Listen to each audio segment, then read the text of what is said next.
Le débat du jour, Jean-Baptiste Le Tondeur.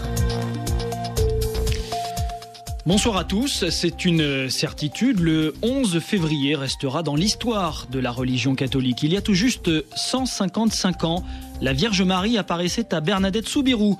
Ce miracle de Lourdes finira-t-il un jour par s'effacer au profit d'un autre événement, lui aussi daté du 11 février, mais 2013. L'histoire le dira, que restera-t-il de la démission du pape Benoît XVI? Les générations futures la verront-elles comme un séisme? Est-ce enfin l'entrée dans la modernité pour une institution qui est souvent taxée de conservatisme? En un mot, Benoît XVI est-il un pape révolutionnaire ou un simple soldat usé, fatigué par les luttes intestines d'une église incapable de se remettre en cause? Nous en débattons ce soir avec nos trois invités. Bonsoir Olivier Bobineau. Bonsoir. Vous êtes chercheur au groupe Société, Religion, Laïcité du CNRS et auteur d'un livre qui a pour titre L'Empire des papes, une sociologie du pouvoir dans l'église, livre qui sortira le 7 mars prochain au CNRS édition. En ligne avec nous également Bernard Lecomte, bonsoir. Bonsoir. Journaliste, auteur de plusieurs livres sur la papauté, dont le dernier, Les derniers secrets du Vatican, à découvrir aux éditions Perrin. Et puis en studio avec nous, l'abbé Guillaume Seguin. Bonsoir. Bonsoir. Merci d'être avec nous. Vous êtes aumônier général de Saint-Jean-de-Passy à Paris. Et vous participez aussi au Padreblog, padreblog.fr. Quel en est le principe en quelques mots ? C'est simplement un blog de prêtres. Voilà, nous sommes 3 prêtres diocésains à animer ce blog. Voilà, padreblog.fr. Bernard Lecomte, êtes-vous d'accord avec le cardinal de Paris, André XXIII, lorsqu'il déclare que la renonciation du pape Benoît XVI est un acte courageux qui brise, dit-il, les tabous ? Alors, courageux, oui, sûrement. Évidemment, tout ce qui est innovant, surtout dans l'Église, c'est toujours un peu courageux, parce que l'Église est quand même une vieille institution qui n'est pas habituée au changement. Maintenant, je crois qu'il ne faut pas non plus exagérer la portée de cette décision. Après tout, c'est un geste de modernité et de normalité, mais quand on accepte l'idée que les papes ne sont pas des demi-dieux ou des statues de marbre, on accepte aujourd'hui plus facilement que, au fond, un vieux monsieur de 86 ans se dise, ben voilà, je n'ai plus la force de continuer ce métier qui est un métier surhumain, hein, les voyages, les cérémonies, les audiences, etc. Il y a quelque chose d'assez normal dans tout ça. Donc courageux peut-être, normal sûrement. Guillaume Seguin, Benoît XVI brise le dogme de l'infaillibilité pontificale. Oh là là, vous faites des amalgames et vous mélangez des choses, parce que le fait de démissionner ou de renoncer à sa charge n'a pas grand-chose à voir avec le dogme de l'infaillibilité pontificale. En revanche, c'est clair que c'est une nouveauté. On n'était pas tellement habitué, puisque voilà, plusieurs siècles qu'un pape n'avait pas pris cette décision. Et d'ailleurs, sait-on si dans l'histoire, un pape avait déjà pris cette décision librement, comme il l'a écrit, comme il l'a dit. De fait, on est devant, est-ce moderne? Je ne sais pas, mais en tout cas, c'est très nouveau. Olivier Bobineau, on parle toujours de Célestin V en 1294 qui lui aussi a renoncé. Mais vous rappelez dans votre livre que dans l'histoire de l'Église, on ne compte pas 2, mais 4 démissions qui finalement s'inscrivent toutes dans le même contexte. Alors, de fait, c'est 3 avant Benoît XVI. En effet, elles s'inscrivent toutes dans le même contexte, c'est-à-dire le contexte d'une crise politique majeure. Que ça soit en 235, où l'empereur Maximin Ier expulse, combat à l'époque Poncien. Et d'ailleurs, je tiens à signaler pour les historiens et nos auditeurs que la date de la démission de Poncien est la première date historique de la papauté, reconnue comme telle par les historiens. Ou que ça soit, vous l'évoquiez à l'instant en effet, Célestin, c'est le pape angélique, ce moine bénédictin qui, sur les conseils finalement de ses électeurs, des cardinaux, va dire voilà, je suis pas à la charge, je peux plus faire face. Ou encore, après le grand schisme d'Occident, on est en 1414, 1418, le concile de Constance, où on va faire comprendre au pape de l'époque, Grégoire XII, il faut mieux qu'il s'en aille parce que ça va créer des complications. Ces démissions, en ce sens, et c'est là où nécessairement je ne suis pas d'accord avec Bernard Lecomte, c'est que ce n'est pas moderne. ce n'est pas moderne. Ou à moins de considérer que Poncien était un moderne, ce qui en 235 sera un peu difficile. C'est-à-dire que face à une crise politique, une crise de gouvernance, des hommes, y compris en l'occurrence l'évêque de Rome, prennent une décision de dire on arrête. Et on va essayer de repartir à zéro, on va essayer de changer la situation, la donne. Voilà. Et c'est en ce sens que, dans ce livre, par exemple, je dis que voilà, ces démissions ne sont pas modernes. Oui, pas de rupture. On est là finalement absolument. que dans le prolongement, dites-vous, de la lente agonie de l'Église. Voilà. Bernard Lecomte. Écoutez, l'agonie de l'Église, ça je veux bien, mais enfin, actuellement l'Église catholique, sauf dans nos pays riches et européens, se porte quand même pas trop mal, puisqu'elle vient de dépasser le milliard de fidèles. Quand je disais moderne tout à l'heure, je ne voulais pas dire justement révolutionnaire, je voulais dire que la modernité, c'est le fait de prendre en compte la réalité des hommes et du monde.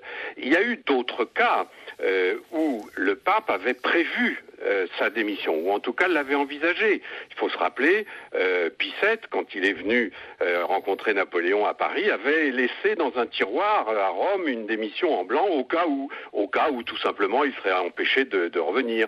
Pie XII avait fait la même chose pendant la guerre, lorsque il avait été convaincu que les Allemands allaient peut-être l'enlever, afin justement de ne pas être piégé par ses ravisseurs. Il avait laissé une démission en blanc, de telle sorte à pouvoir dire, écoutez, si je suis enlevé, si je suis prisonnier, je ne suis plus pape. Paul VI lui-même avait dit, mais si un pape perd la boule, il faut qu'il puisse démissionner. Il ne faut pas qu'il reste jusqu'à sa mort s'il n'a plus toutes ses facultés. Donc il avait lui aussi laissé une démission en blanc dont il ne s'est pas servi. Donc voilà ce que je voulais dire, c'est ce qui est moderne n'est pas forcément révolutionnaire, c'est plutôt quelque chose, encore une fois, d'humain et de normal. Rien de révolutionnaire, Guillaume Seguin. Êtes-vous d'accord avec cette analyse ? Ah oui, je pense que d'oser taxer Benoît XVI de révolutionnaire, ce serait probablement aller un peu trop loin. Et moi, je vous laisse débattre sur la modernité ou pas. En tout cas, c'est d'actualité. Et je m'en tiens à dire que c'est une nouveauté au sens là du siècle. Enfin, on n'était pas habitué à ce qu'un pape remette sa charge. Mais je pense que c'est un acte d'un courage extraordinaire. Je vous laisse aussi évoquer la lente agonie de l'Église ou cette vision qu'on a peut-être un peu trop franco-française ou européenne de ce que l'Église serait en train d'agonir. Profitez-en, vous êtes là pour nous donner aussi votre point de vue.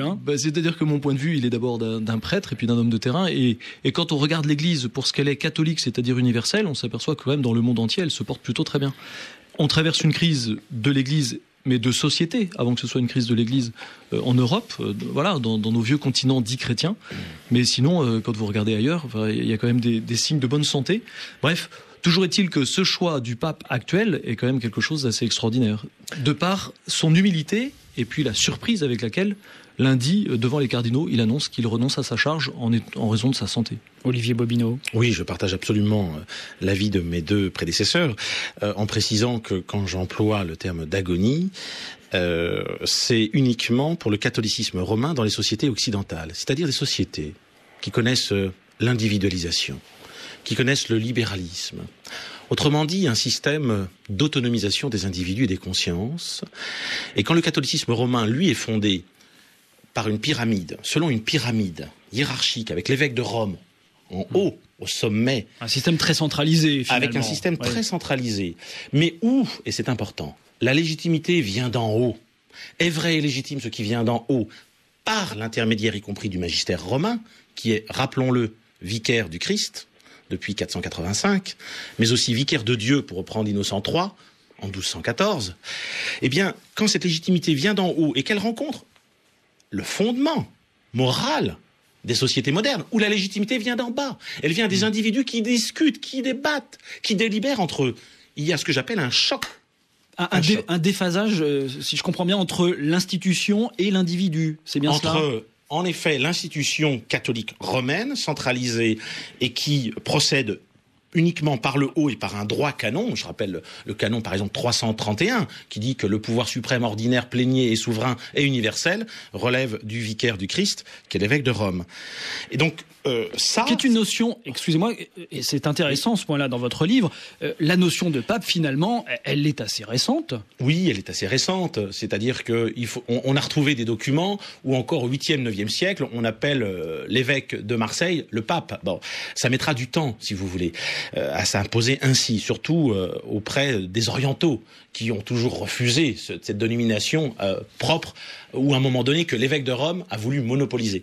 Bon, ce qui est important, si vous voulez, c'est de voir qu'au fond, le déphasage qu'on évoquait à l'instant, il se fonde sur une anthropologie, c'est-à-dire une conception de l'homme, où d'un côté, des individus sont libres, autonomes et souverains et délibèrent entre eux et vont élaborer leur conception du monde, leur destinée, face à un système où on a un évêque de Rome qui est le premier par rapport aux autres évêques, et qui se dit représentant de Dieu sur terre, et qui a ce qu'on appelle le monopole un petit peu herméneutique, c'est-à-dire de l'interprétation de la révélation.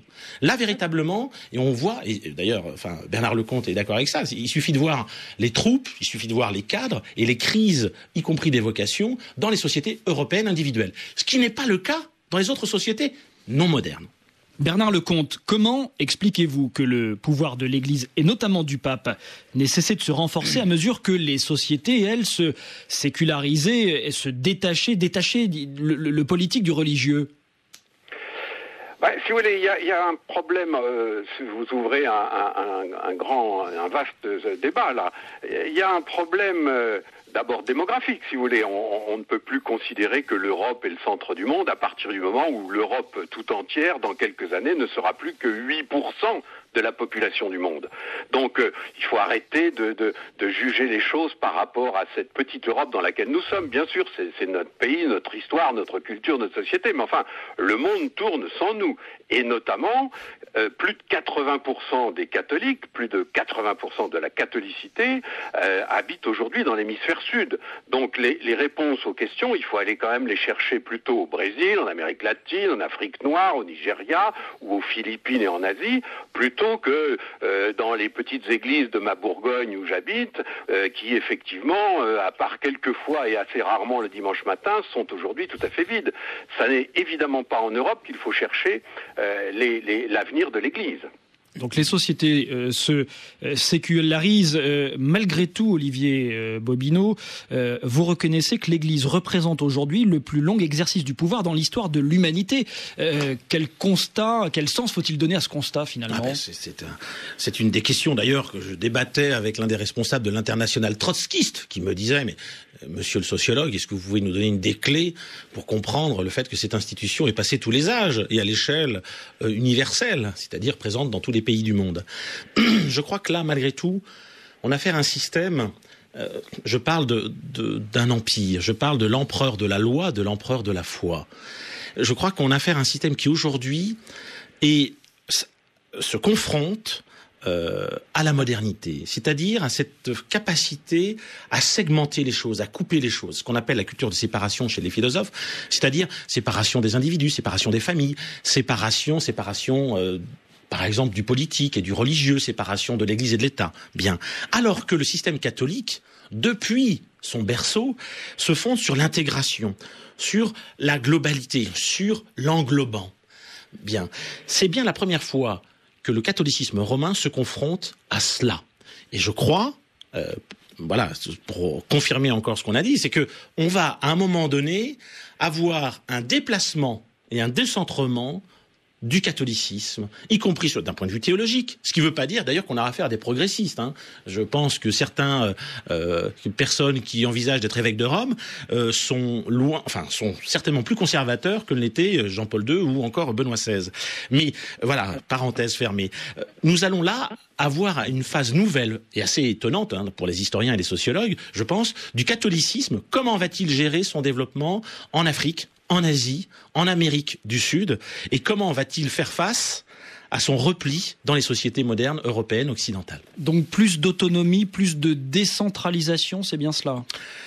C'est ce qu'on peut peut-être attendre d'un futur pape. Maintenant, en aura-t-il les moyens à la curie ?